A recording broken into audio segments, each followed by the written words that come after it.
Hello everyone, कैसे हैं आप सभी। आई होप अच्छे एंड स्वस्थ होंगे। आप सभी का स्वागत है आपके अपने यूट्यूब चैनल लर्न विद प्रीत चौधरी पर। आज की जो क्लास है उसमें हमारा जो टॉपिक रहने वाली है वो दो है, इंडिया आपकी हिस्ट्री और आपके इंडिया ज्योग्राफी। ये दो वेरी इंपॉर्टेंट टॉपिक है। दोनों सब्जेक्ट के इंपॉर्टेंट टॉपिक। हिस्ट्री की बात करें तो इसमें एक तो हमें मुगल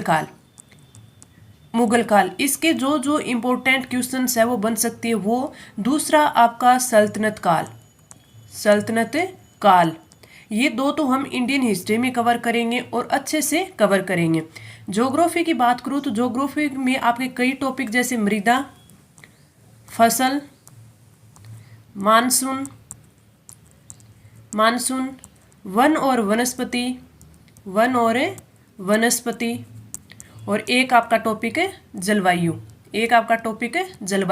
तो ये आपके 5 टॉपिक है आपके रहने वाली है इंडियन ज्योग्राफी के और 2 टॉपिक रहने वाली है इंडियन हिस्ट्री के। वेरी इंपॉर्टेंट टॉपिक है आपके। बार बार है वो कमेंट आ रहे थे और इंस्टाग्राम पे मैसेज आ रहे थे कि मैडम हमें आप है इंडिया के ज्योग्राफी और हिस्ट्री और पॉलिटी ये तीनों सब्जेक्ट है अच्छे से कवर करवा दो। तो मैं इन तीनों को अच्छे से कवर करवा रहा हूँ। तीनों ही है अपने साथ चल रही हैं। एक दिन क्लास है आपकी इंडियन हिस्ट्री और ज्योग्राफी की आ रही है, एक दिन आपकी इंडियन पॉलिटी और राजस्थान जीके की आ रही है।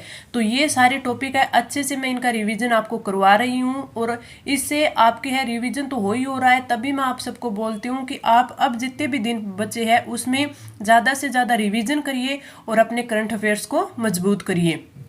एक क्लास आपकी आर्थिक समीक्षा और करंट अफेयर की भी जल्दी मैं अपलोड कर दूंगी और एक क्लास है आपकी जो आपके इंपॉर्टेंट साइंस के एमसीक्यूज है उसकी भी अपलोड कर दूंगी। तो क्लास से आपकी वेरी इंपॉर्टेंट है। तो आप सभी को जितने भी यहाँ मैं क्लास अपलोड करती हूँ सारी की सारी आपको देखनी चाहिए ताकि आपका रिविजन है काफ़ी अच्छे से हो जाए और जो हमारा 100+ मार्क्स का टारगेट है वो अच्छे से कंप्लीट हो जाए। तो चलिए आज की जो क्लास है वो स्टार्ट करते हैं। हमारा फर्स्ट क्वेश्चन है कि सूची फर्स्ट को सूची सेकंड में मिलाना है। ये शासक रहे हैं और इनके द्वारा इनका निर्माण करवाया गया है। तो किनका किसने निर्माण करवाया। सबसे पहले बाबर की बात करें तो बाबर ने जामा मस्जिद जो कि संभल में जामा मस्जिद का निर्माण करवाया था। तो ए में आ जाएगा ए में एक की बात करें तो आपका ऑप्शन डी है वो नहीं होगा। आगे बात करें हुमायूं की तो हुमायूं ने दीन पनाह का निर्माण करवाया था। कब? 1534 में। तो आपका बी में आ जाएगा सेकंड। बी में सेकंड होगा तो आपका ऑप्शन ए नहीं हो सकता। शाहजहां की बात करें तो शाहजहां ने जामा मस्जिद का निर्माण दिल्ली में करवाया था और औरंगजेब ने मोती मस्जिद का निर्माण है वो करवाया था। तो इसमें आपका आ जाएगा सी में फोर्थ और आपका डी में आ जाएगा थर्ड। तो सी में फोर्थ और डी में थर्ड है। आपका ऑप्शन ई है वो बिल्कुल सही हो जाएगा। ऑप्शन ई है बिल्कुल सही हो जाएगा, सॉरी सी। ठीक है। और अगर हम इनके साथ और देखें तो जो आपके औरंगजेब है, औरंगजेब के द्वारा बीबी का मकबरा भी बनवाया गया है। बीबी का मकबरा जिसे क्या बोला जाता है, इसे बोला जाता है ताजमहल की फूड नकल। ताजमहल की फूड नकल तो ये भी बोला जाता है। तो इसको भी आप ध्यान रखना। Right answer option C. आगे बढ़ते हैं अगला क्वेश्चन। मध्यकाल में सफेद संगमरमर का पहली बार प्रयोग है वो किसके निर्माण में हुआ है। बीबी का मकबरा, एतमादुल्ला का मकबरा, मोहम्मद आदिल शाह का मकबरा और शेर शाह का मकबरा। तो जो आपका राइट आंसर होगा वो होगा ऑप्शन है बी। एतमादुल्ला का मकबरा है वो मध्यकाल में सफेद संगमरमर से निर्मित होने वाला पहला आपका मकबरा है। तो राइट आंसर ऑप्शन बी। आगे बढ़ते हैं अगला क्वेश्चन। शिवाजी की राजधानी थी रायसमंद, राजपुर, राजगंज और रायगढ़। तो आपका जो राइट आंसर होगा वो होगा ऑप्शन है डी। ये जो शिवाजी है इनका 2 बार राज्याभिषेक हुआ था। राज्याभिषेक 2 बार हुआ था। 2 बार है वो कब कब हुआ था। एक तो 15/6/1974 में हुआ था जो कि रायगढ़ में हुआ था। ठीक है। और दूसरा इनका हुआ था 4 अक्टूबर 1674। ये आपका 1674 है, मैंने तो किया हो गया 1674। तो आपका राइट आंसर हो जाएगा ऑप्शन है डी। आगे बढ़ते हैं अगला क्वेश्चन। पानीपत के तृतीय युद्ध में मराठा सेना का वास्तविक सेनापति कौन था। सदाशिव राव, मल्हार राव होलकर, नाना फडणवीस और विश्वास राव। इसका तो राइट आंसर हो जाएगा ऑप्शन ए सदाशिव राव भाऊ, सदाशिव राव भाऊ। लेकिन इसमें जो पानीपत के जो तीनों युद्ध है आपको तीनों ही अच्छे से याद होने चाहिए, क्योंकि इन तीनों में से पूछ लिया जाता है, या फिर इनकी सन पूछ ली जाती है, या फिर ये किन किन के मध्य हुआ वो पूछ लिया जाता है। तो पानीपत के प्रथम युद्ध की बात करें तो वो हुआ था 1526 में। 1526 में हुआ था बाबर वर्सेज इब्राहिम लोदी, इब्राहिम लोदी के मध्य हुआ था। तो ये आप याद रखना, इब्राहिम लोदी। दूसरे पानीपत के युद्ध करें, द्वितीय पानीपत का युद्ध है, ये हुआ था 1556 में, जो कि अकबर वर्सेज हेमू के बीच में हुआ था। अकबर वर्सेज हेमू इनके मध्य में हुआ था। और अगर तीसरे पानीपत की बात करें जो कि इस क्वेश्चन में पूछा गया है, वो हुआ था जनवरी 1761 में, जनवरी 1761 में, जो कि मराठा वर्सेज आपके अहमद शाह अब्दाली के मध्य हुआ था। अहमद शाह अब्दाली के मध्य हुआ था, अब्दाली के मध्य हुआ था। तो आपका जो राइट आंसर हो जाएगा वो तो हो जाएगा ऑप्शन ए। लेकिन ये तीनों के तीनों युद्ध है आपको अच्छे से याद होने चाहिए। आगे बढ़ते हैं, अगला क्वेश्चन। मध्यकाल में रेतवाड़ी व्यवस्था है वो किसने प्रारंभ की थी? फिरोज तुगलक ने, शेरशाह सूरी ने, अकबर ने और सिकंदर लोदी ने। तो राइट आंसर क्या हो जाएगा? राइट आंसर हो जाएगा ऑप्शन बी, शेरशाह सूरी ने है वो रेतवाड़ी व्यवस्था प्रारंभ की थी। अगर इनके बारे में और देखें तो और इन्होंने सरायों का निर्माण करवाया था। सरायों का निर्माण क्यों? क्योंकि जिन्हें राज्य की धमनियां कहा जाता, सरायों को क्या बोला जाता था? राज्य की धमनियां बोला जाता था, कहा गया। तो अगर आपसे पूछ ले सरायों का निर्माण है वो किसने करवाया था? शेरशाह सूरी ने करवाया था। शेरशाह सूरी का मकबरा पूछ लिया जाता है कि इनका मकबरा है वो कहाँ स्थित है? तो इनका जो मकबरा है वो सासाराम बिहार में स्थित है। सासाराम में बिहार में स्थित है, बिहार में स्थित है। इनके जो मकबरा है इनके लिए कहा जाता है, इनके मकबरे को कनिंघम ने, किसने? कनिंघम ने ताजमहल से भी सुंदर बताया है। ताजमहल से भी सुंदर माना है या सुंदर बताया है। तो आपसे अगर पूछ ले कि जो शेरशाह सूरी है उसके मकबरे को ताजमहल से भी सुंदर किसने माना है? तो ये कनिंघम ने माना है, ध्यान रखिएगा। इस क्वेश्चन का राइट आंसर ऑप्शन बी हो जाएगा। अब ये तो था मध्यकाल में रेतवाड़ी व्यवस्था किसने प्रारंभ की। अगर आपसे पूछ ले आधुनिक काल में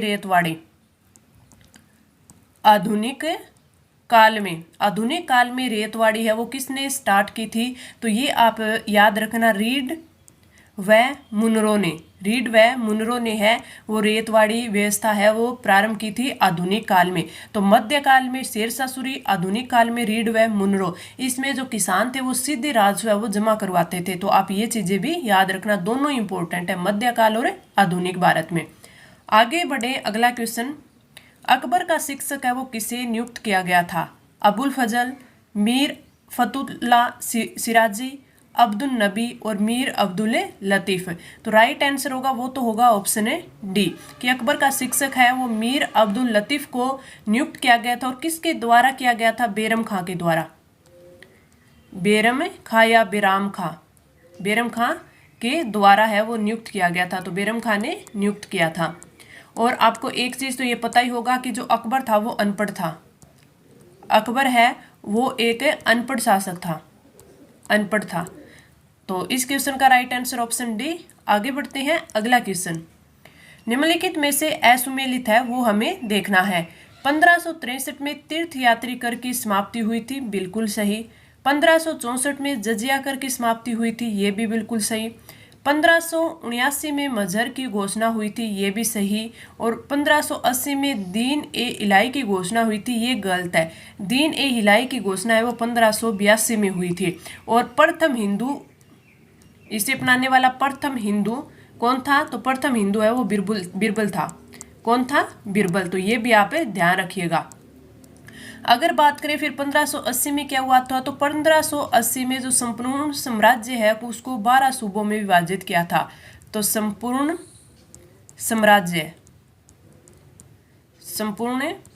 साम्राज्य को 12 सूबों में विभाजित किया था।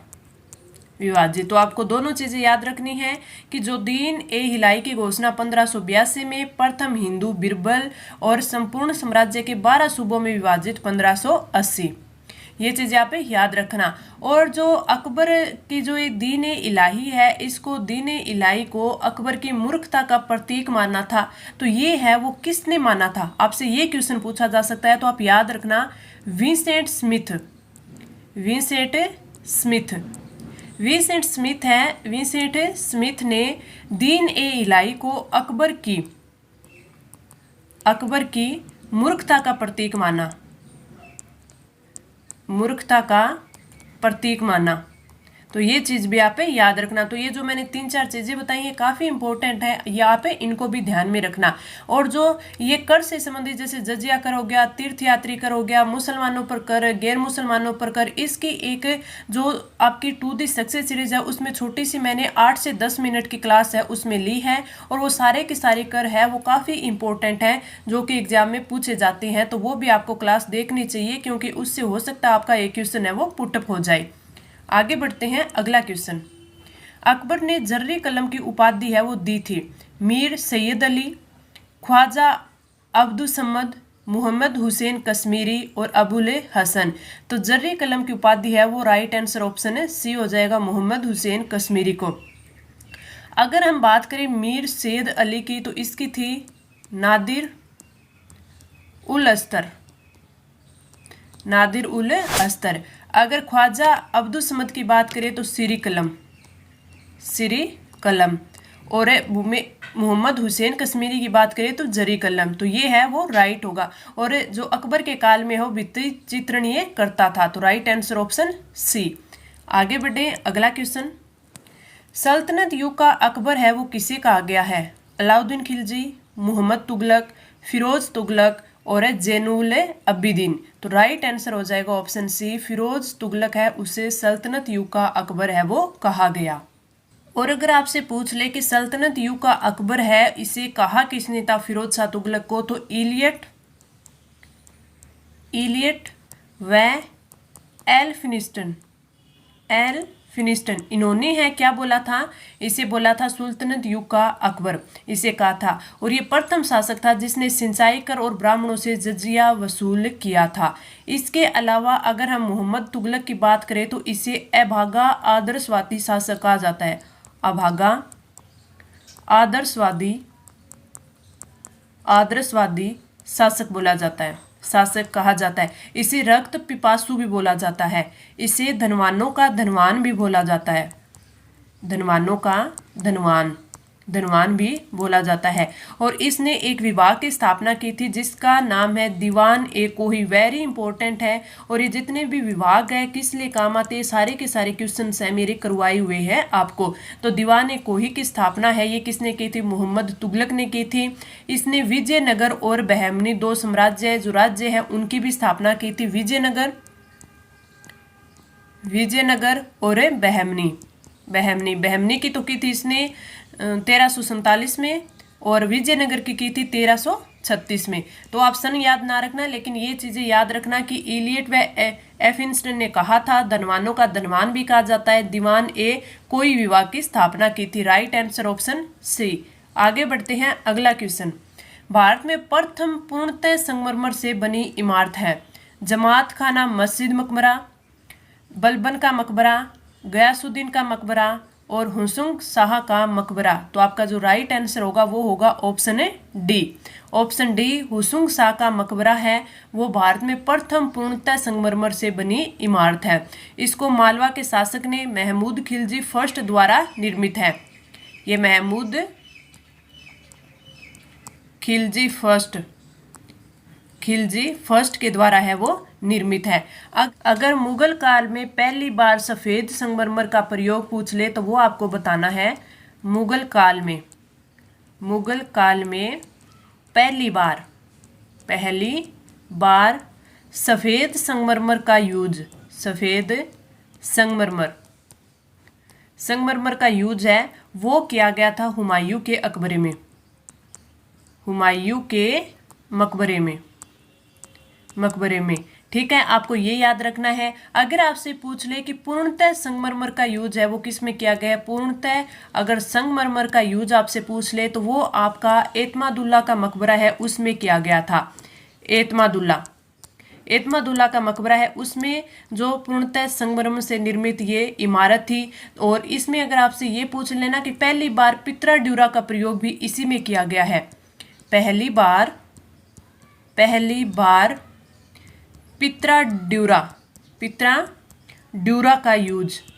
का प्रयोग वो भी किसमें, एतमादुल्ला के मकबरे में किया गया है, इत्मादुल्ला के मकबरे में किया गया। और सर्वाधिक पित्रा ड्यूरा का अगर यूज पूछ ले तो वो किया गया है ताजमहल में, तो ये दोनों चीजें भी आप याद रखना। और ये भारत में पूर्णतः संगमरमर से बनी इमारत है, कौन सी, हुसुंग शाह का मकबरा। और अगर पूर्णतः संगमरमर वाली पूछ ले तो एतमादुल्ला का मकबरा। तो इस क्वेश्चन का राइट आंसर ऑप्शन सी। अब हम बढ़ते हैं आगे। हमारा अगला क्वेश्चन है, तैमूर का आक्रमण है वो कब हुआ था, 1994, 1398, 1399 और 1396। तो आपका जो राइट आंसर होगा ऑप्शन है बी, 1398 में। और ये है वो तुगलक वंश के काल में जो नासिरुद्दीन मोहम्मद थे उनके समय में हुआ था। तो आप याद रख सकते हैं तुगलक वंश के काल में शासक कौन था उस टाइम, नासिरुद्दीन महमूद के समय। तो राइट आंसर ऑप्शन बी। आगे बढ़ते हैं अगला क्वेश्चन, भारत का सिराज है वो किसे कहा जाता है, दिल्ली, लाहौर, जौनपुर और मालवा। तो राइट आंसर हो जाएगा ऑप्शन सी, भारत का सिराज है वो जौनपुर को कहा गया था। लेकिन आपसे अगर पूछ ले कि सिराज ए हिंद किसे कहा गया, सिराज ए हिंद किसे कहा गया, तो आप याद रखना इब्राहिम शाह सरकी।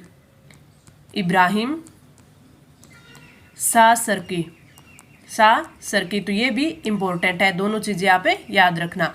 आगे बढ़ते हैं अगला क्वेश्चन, वह मुसलमान के सिर के एक बाल की कीमत 100 किलो से ज्यादा समझता था। किलो से मतलब है कि ये जो गढ़ आपके महल किले वो वाले, यह कथन किस सुल्तान का है, अलाउद्दीन खिलजी, बलबन, जलालुद्दीन खिलजी और मुबारक शाह खिलजी।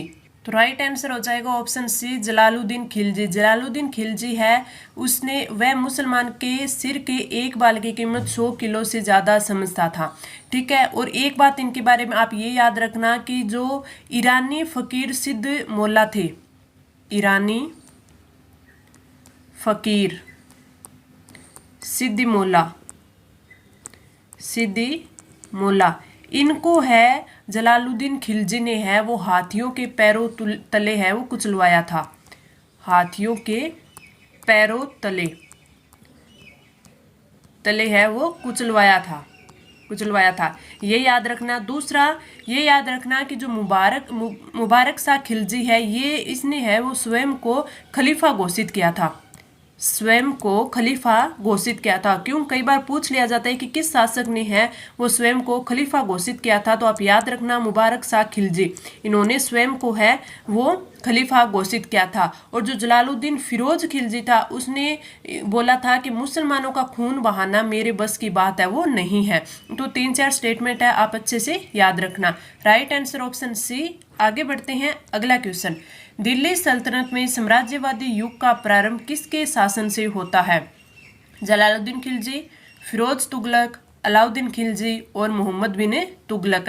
तो राइट आंसर हो जाएगा ऑप्शन सी, अलाउद्दीन खिलजी। अगर इसके अलाउद्दीन खिलजी की बात करें तो ये सिकंदर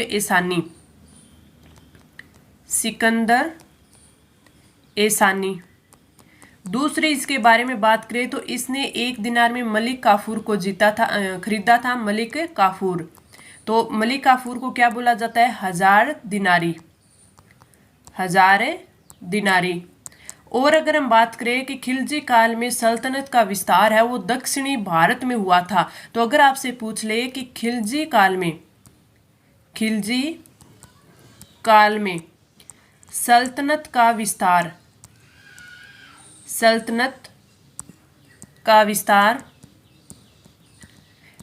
है वो दक्षिणी भारत में किसके शासन में हुआ था, दक्षिणी भारत में हुआ था, तो वो किसके शासन में हुआ था? तो आपको याद रखना है अलाउद्दीन खिलजी। अलाउद्दीन खिलजी के शासनकाल में है वो सल्तनत का विस्तार है वो दक्षिणी भारत तक हुआ था। तो आपका जो ये है अलाउद्दीन खिलजी इंपॉर्टेंट बन जाते हैं। तो राइट आंसर ऑप्शन सी। आगे बढ़ते हैं, अगला क्वेश्चन। कुव्वत उल इस्लाम मस्जिद के बारे में असत्य कथन हमें देखना है। यह मस्जिद इंडो इस्लामिक शैली कला का प्रथम उदाहरण है, बिल्कुल सही। मेहरौली का लोहा स्तंभ इस मस्जिद में स्थित है, बिल्कुल सही। इसका निर्माण कुतुबुद्दीन ऐबक ने 1197 ईस्वी में दिल्ली में किला राय पिथौरा के पास करवाया था और इल्तुतमिश ने इस मस्जिद के स्तंभों पर कुरान की आयतें अंकित करवाई थी। तो जो राइट आंसर होगा वो होगा आपका ऑप्शन डी, जो कि असत्य दिया हुआ है। क्यों? क्योंकि इल्तुतमिश ने कुरानों की आयतें अंकित नहीं करवाई थी, ये करवाई थी अलाउद्दीन खिलजी ने। अलाउद्दीन खिलजी ने, तो अलाउद्दीन खिलजी ने कुरान की आयतें खुदवाई थी इस पर। तो राइट आंसर ऑप्शन डी हो जाएगा। आगे बढ़े, अगला क्वेश्चन। जनता का चरवाहा जैसी पदवी से किस सुल्तान को विभूषित किया गया था? फिरोज तुगलक, अलाउद्दीन खिलजी, मोहम्मद बिन तुगलक और मुबारक शाह खिलजी। तो राइट आंसर ऑप्शन है बी, अलाउद्दीन खिलजी।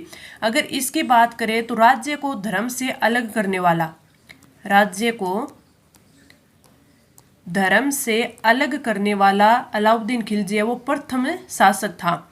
धर्म से अलग करने वाला प्रथम सुल्तान, प्रथम सुल्तान की बात करें तो प्रथम सुल्तान है वो अलाउद्दीन खिलजी था। इसके बारे में याद रखना। और इसने है वो स्थायी सेना है वो रखना स्टार्ट कर दिया था, स्थायी सेना रखता था। नगद है वो वेतन देता था, नगद वेतन। तो ये चीज़ें भी इसके बारे में याद रखना। जो अलाउद्दीन खिलजी है इन्होंने अलाई दरवाजे का निर्माण करवाया था, अलाई दरवाजे का निर्माण, दरवाजे का निर्माण करवाया था। और इस जो अलाई दरवाज़ा है इसका निर्माण तो अलाउद्दीन खिलजी ने करवाया था, लेकिन कनिंघम ने सल्तनत कालीन स्थापत्य का मोती कहा था इसको। स्थापत्य का क्या बोला था? मोती बोला था। तो आपसे पूछ ले किसने बोला था, तो कनिंघम ने बोला था। ये चीज़ें भी आपको याद रखनी है। Right answer option B. आगे बढ़े, अगला क्वेश्चन। दिल्ली पर शासन करने वाले निम्न वंशों का सही क्रम क्या है? गुलाम वंश, खिलजी वंश, लोधी वंश, सैयद वंश और तुगलक वंश। अगर इन वंशों का सही क्रम देखें तो सबसे पहले आता है गुलाम वंश, सबसे पहले आता है गुलाम वंश। अगर इसके टाइम पीरियड का बात करें तो 1206 से लेकर 1290 तक रहा था। गुलाम वंश है वो 1206 से 1290। फिर उसके बाद आता है खिलजी, उसके बाद आता है खिलजी वंश जो कि 1290 से ये रहता है 1320 ईस्वी तक, 1320 तक।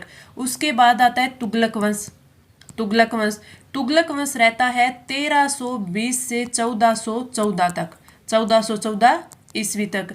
तुगलक के बाद आता है सैयद वंश, तुगलक के बाद आता है सैयद वंश, और सैयद वंश रहता है 1414 से लेकर 1451 ईस्वी तक।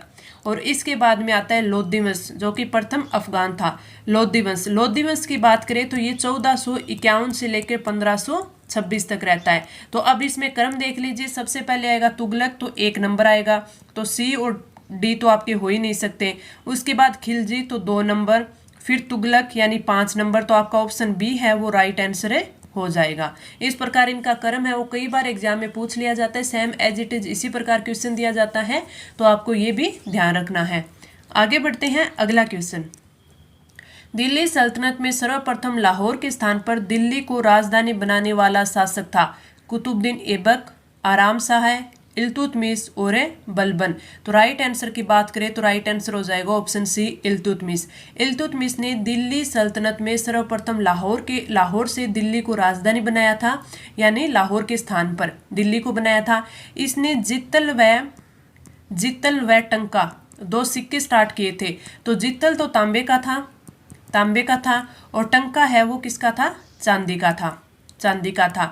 और इसे गोरी का गुलाम कहा जाता है, यानी गुलामों का गुलाम, गुलामों का गुलाम भी बोला जाता है। दिल्ली को राजधानी इसने बनवाया था। और जो सुल्तान की उपाधि धारण करने वाला प्रथम शासक था, ये सुल्तान की उपाधि धारण करने वाला प्रथम शासक इल्तुतमिश था। कुतुबुद्दीन ऐबक की बात करें तो ये गोरी का गुलाम था। और इसकी बात करें तो इसने लाहौर को राजधानी बनाया था, इसने लाहौर को राजधानी बनाया था,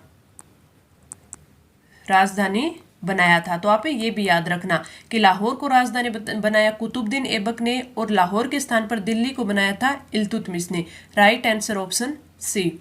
आगे बढ़ते हैं, अगला क्वेश्चन। नागौर में तारकिन का दरवाजा किसने बनवाया था? कुतुबुद्दीन ऐबक, इल्तुतमिश, अलाउद्दीन खिलजी और मोहम्मद बिन तुगलक। तो right answer option B, Iltutmish ने।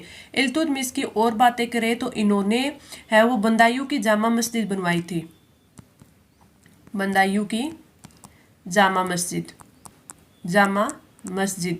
और इसके अलावा देखें तो नागौर में तारकिन का दरवाज़ा और जो शमसी ईदगाह का निर्माण भी इन्होंने करवाया था, शमसी ईदगाह, ईदगाह का निर्माण। इसके अलावा जो मैं ये आपको निर्माण वगैरह बता रही हूँ ना कि किसने किस मस्जिद का निर्माण करवाया, किस दरवाजे का निर्माण करवाया, वेरी इंपॉर्टेंट होते हैं, एग्जाम में आपसे पूछ लिए जाते हैं। इसीलिए मैं इनके निर्माण कार्य वो आपको ज़्यादा लिखवा रही हूँ ताकि इनसे क्वेश्चन बन जाए तो आपका एक भी गलत ना हो। अगर आपसे पूछ ले कुतुब मीनार, कुतुब मीनार, इसका निर्माण भी इन्होंने करवाया था, कुतुब मीनार का निर्माण। तो इसका जो कुतुब मीनार है उसका निर्माण है वो कुतुबुद्दीन ऐबक ने तो स्टार्ट किया था, यानी इन्होंने तो प्रथम मंजिल का ही निर्माण करवाया था। लेकिन 1 से 4 है वो फिर बाद में पूर्ण किसने करवाया था? इल्तुतमिश ने करवाया था। तो याद रखना कुतुब मीनार का जो निर्माण पूर्ण है वो इल्तुतमिश ने करवाया था। और इल्तुतमिश का मकबरा है वो बिना छत का है, मकबरा है। इल्तुतमिश का जो मकबरा है वो छत विहीन है। तो ये क्वेश्चन भी आपसे पूछा जा सकता है, ये क्या है? छत विहीन है इल्तुतमिश का मकबरा। और ये सकृत शैली से निर्मित प्रथम मकबरा है। तो पूछा जा सकता है, तो आपको याद रखना है सकृत शैली से निर्मित प्रथम मकबरा, प्रथम मकबरा। तो आपको ये भी ध्यान में रखना है। अगर हम इसके कुतुबुद्दीन ऐबक की बात करें तो इन्होंने 2.5 दिन का झोंपड़ा बनवाया। जो कुव्वत उल इस्लाम मस्जिद है उसका निर्माण करवाया, वेरी इंपॉर्टेंट है, काफ़ी बार पूछा गया है। कुव्वत उल इस्लाम मस्जिद का निर्माण है वो किसने करवाया था? इस्लाम मस्जिद का निर्माण। तो जो इस्लाम मस्जिद का निर्माण है ये करवाया था कुतुबुद्दीन ऐबक ने। और कुतुब मीनार का निर्माण जो प्रथम मंजिल है उसी का निर्माण भी किसने करवाया था? कुतुबुद्दीन ऐबक ने करवाया था। इसके साथ साथ जो दिल्ली के 7 नगरों में से जो प्रथम नगर है जो किला राय पिथौरा के समीप बना हुआ है वो भी किसने? कुतुबुद्दीन ऐबक ने करवाया था। तो राइट आंसर ऑप्शन बी। मैं काफ़ी आपको जो भी आपके फैक्ट है वो काफ़ी रिकॉल करवाने की कोशिश कर रही हूँ। आई होप आपको सारे के सारे समझ आ रहे होंगे। आगे बढ़ते हैं, अगला।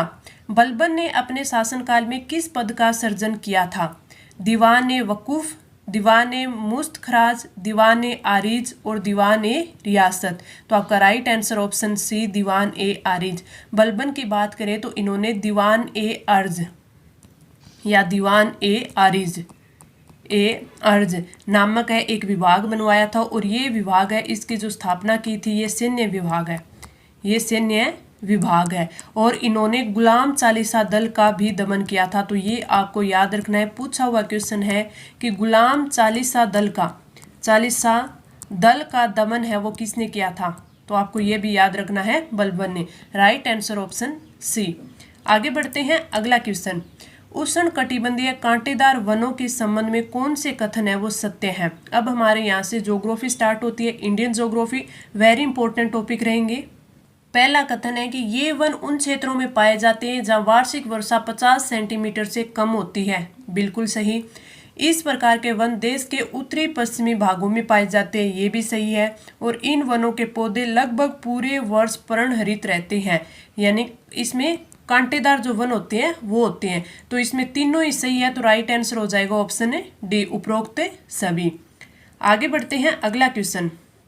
भारत में 16 वन है वो पाए जाते हैं नीलगिरी पहाड़ियों पर, विंध्याचल पहाड़ियों पर, अन्नामलाई पहाड़ियों पर और पालानी पहाड़ियों पर। तो अगर 16 वनों की बात करें तो 16 वन है ये 1500 मीटर से अधिक ऊंचाई पर पाए जाते हैं, मीटर से अधिक ऊंचाई, 1500 मीटर से अधिक ऊंचाई पर है वो पाए जाते हैं। तो नीलगिरी पहाड़ियों पर पाएंगे, आपके अन्नामलाई पहाड़ियों पर भी मिलेंगे, पालानी की पहाड़ियों पर भी मिलेंगे, यानी 1, 3 और 4। तो राइट आंसर ऑप्शन है डी हो जाएगा। आगे बढ़ते हैं अगला क्वेश्चन। निम्नलिखित में से किन नदियों के डेल्टाई भाग में मैंग्रोव वन पाए जाते हैं? गंगा नदी, महानदी, गोदावरी नदी और कृष्णा नदी। तो ये जो चारों की चारों नदियां हैं इनके डेल्टाई भाग में है, ये पाए जाते हैं। तो राइट आंसर तो ऑप्शन है डी हो जाएगा। ये है, ये कच्छ वन हो गए, यहाँ पे कच्छ वन हो गए, आपके दलदली वन, दलदलीय वन हो गए, यानी मैंग्रोव वन, मैंग्रोव वन।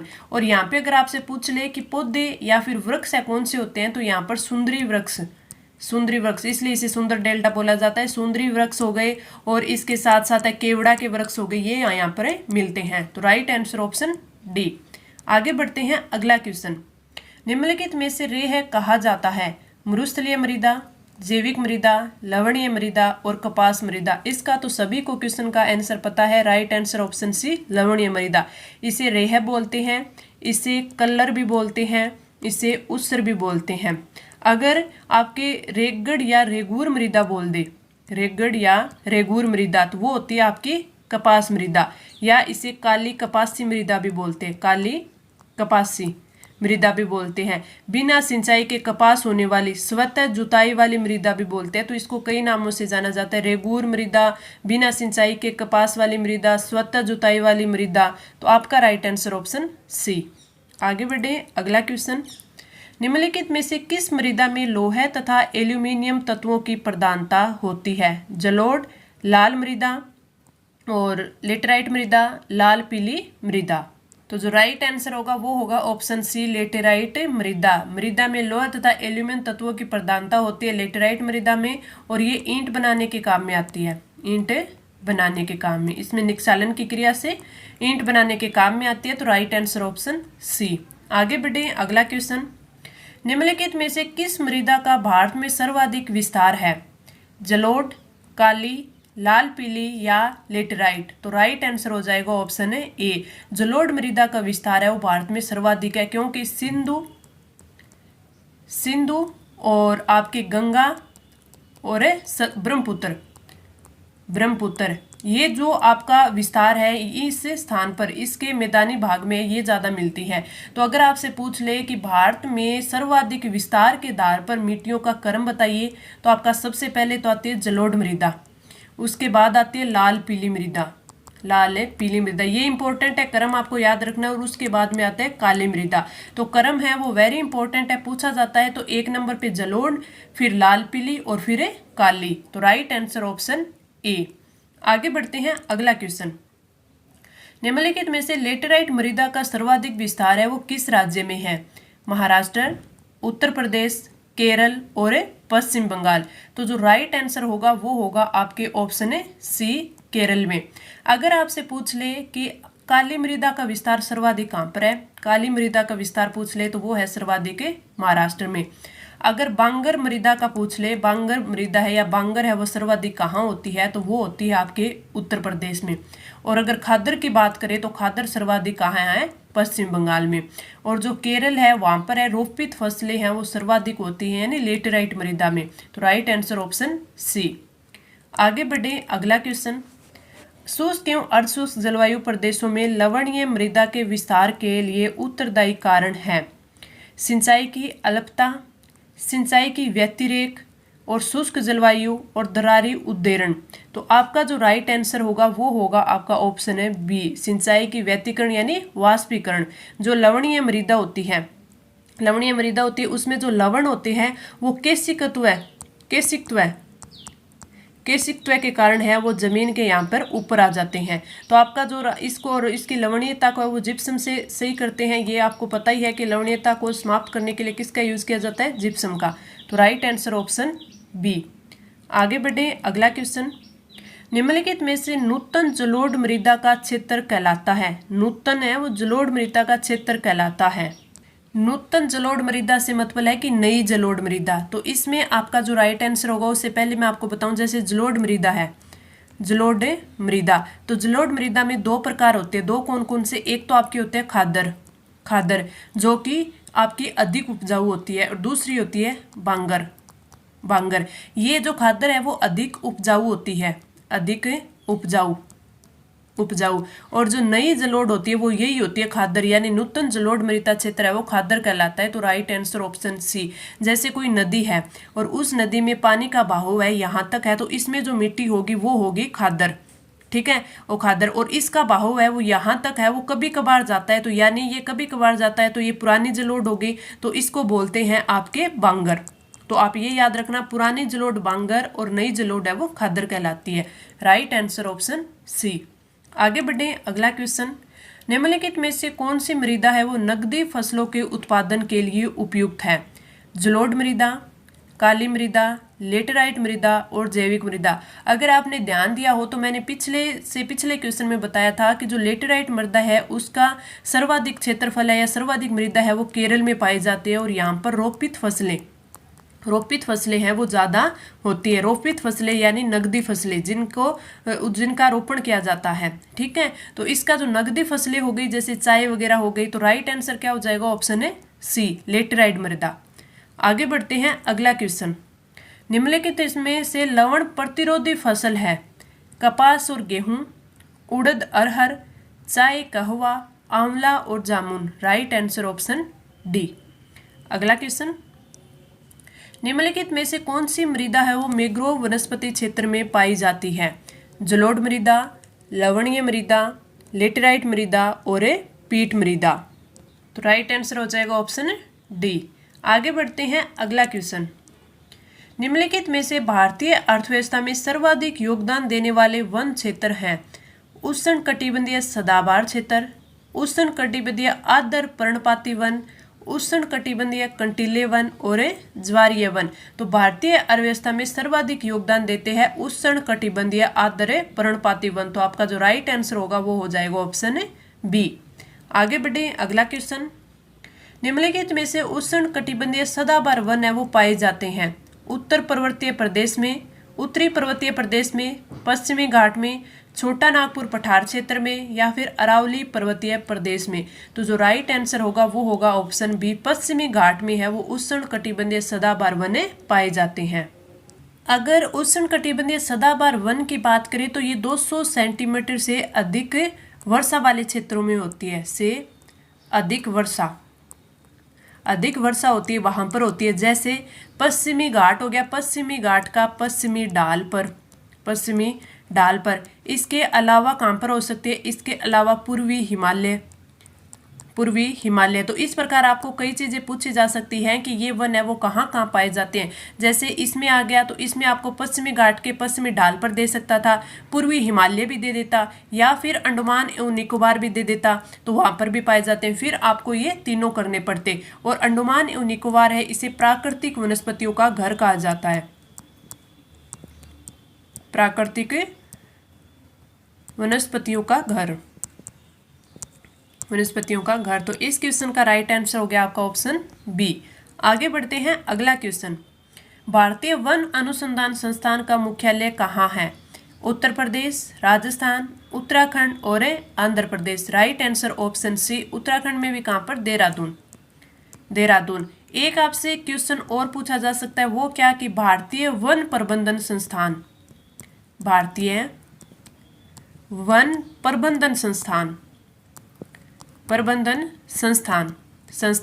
तो ये कहाँ पर है? ये है भोपाल में। तो दोनों चीजें याद रखनी है आपको कि आपको भारतीय वन अनुसंधान संस्थान है वो है उत्तराखंड, देहरादून उत्तराखंड में, भारतीय वन प्रबंधन संस्थान है वो है आपके भोपाल में।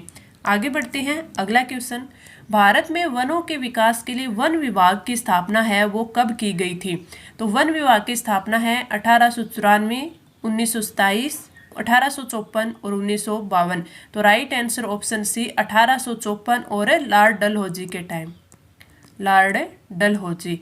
इसके साथ साथ हम और भी याद रख सकते हैं क्या चीज़ें कि 1894 में प्रथम वन रिपोर्ट। अगर हम 1927 की बात करें तो 1927 में वन कानून। अगर हम 1952 की बात करें तो 1952 में प्रथम राष्ट्रीय वन रिपोर्ट वन रिपोर्ट है। और इस वन रिपोर्ट है, इसके तहत वो 33% पर भाग 33% भाग पर है वो वन होने चाहिए, जिसमें जो पर्वतीय प्रदेश है, पर्वतीय प्रदेश उसमें तो 60%, और जो मैदानी भाग है उसमें 20%, उसमें मैदानी भाग है उसमें 20%। तो ये भी आप थोड़ा ध्यान रखना। इस क्वेश्चन का राइट आंसर ऑप्शन सी। आगे बढ़ते हैं, अगला क्वेश्चन। भारत में मानसून प्रत्यावर्तन के संबंध में कौन सा कथन है या कौन से कथन है वो सत्य है। फर्स्ट कथन है कि मानसून प्रत्यावर्तन काल सितंबर अक्टूबर होता है, बिल्कुल सही। लौटते हुए मानसून से पश्चिमी भारत में वर्षा होती है, बिल्कुल ही गलत। लौटते हुए मानसून से पश्चिमी भारत में, यानी ये हमारा भारत है, तो पश्चिमी भारत में यहाँ पर है वो वर्षा है वो नहीं होती, वो होती है यहाँ पर, तो ये भी गलत है। बंगाल की खाड़ी से लौटते हुए मानसूनी पवनें तमिलनाडु के तट पर वर्षा करती है, ये सही है। तो आपका कथन 1 और 3 सही है।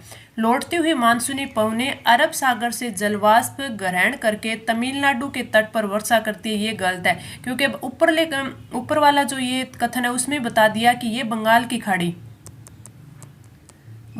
की खाड़ी से जल ग्रहण करती है। तो आपका कथन जो फोर्थ है वो गलत हो गया। तो 1 और 3 सही है। तो राइट आंसर आ जाएगा ऑप्शन बी, केवल 1 और 3 सही है। अगले की बात करें, भारत के जलवायु के संबंध में सूची फर्स्ट को सूची सेकंड से मिलान करना है। इस साइड है वो राज्य क्षेत्र दे रखे हैं और इस साइड है वो जलवायु के प्रकार दे रखे हैं। सबसे पहले हम बात करें केरल तथा कर्नाटक का तट, तो यहाँ पर जो जलवायु होती है AMW प्रकार की, इसे क्या बोलते हैं, इसे बोलते हैं लघु शुष्क ऋतु वाला मानसून। तो ए में आ जाएगा फर्स्ट, ए में फर्स्ट आएगा तो आपका ऑप्शन है डी, बिल्कुल सही हो जाएगा, क्योंकि 1 में ही दे रखा है। आगे बात करें उत्तर प्रदेश की, तो उत्तर प्रदेश में है वो कौन सा होता है, CWG। उत्तर प्रदेश में CWG यानी शुष्क शीत ऋतु वाला मानसून। कोरोमंडल तट की बात करें तो इसमें AS प्रकार की जलवायु होती है, जो कि शुष्क ग्रीष्म ऋतु वाला मानसून। और अगर हम अरुणाचल प्रदेश की बात करें तो इसमें होता है DFC, तो ये होता है लघु ग्रीष्मकाल व अर्ध शीत ऋतु। तो इसमें अगर बात करें A में फर्स्ट, B में 2, C में 4 और D में 3, तो राइट आंसर ऑप्शन डी। आगे बढ़े, अगला क्वेश्चन। भारतीय वर्षण के संबंध में नीचे दिए गए कथनों पर विचार कीजिए। हिमालय में वर्षण हिमपात के रूप में होता है, बिल्कुल सही।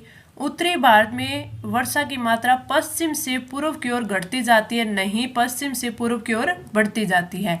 कोरोमंडल के तटीय भागों में वर्षा शरद ऋतु के आरंभ में होती है, ये बिल्कुल सही है। और हिमालय में वर्षा का औसत 200 सेंटीमीटर वार्षिक होता है, नहीं, यानी आपका फर्स्ट और थर्ड सही है। तो राइट आंसर ऑप्शन बी हो जाएगा।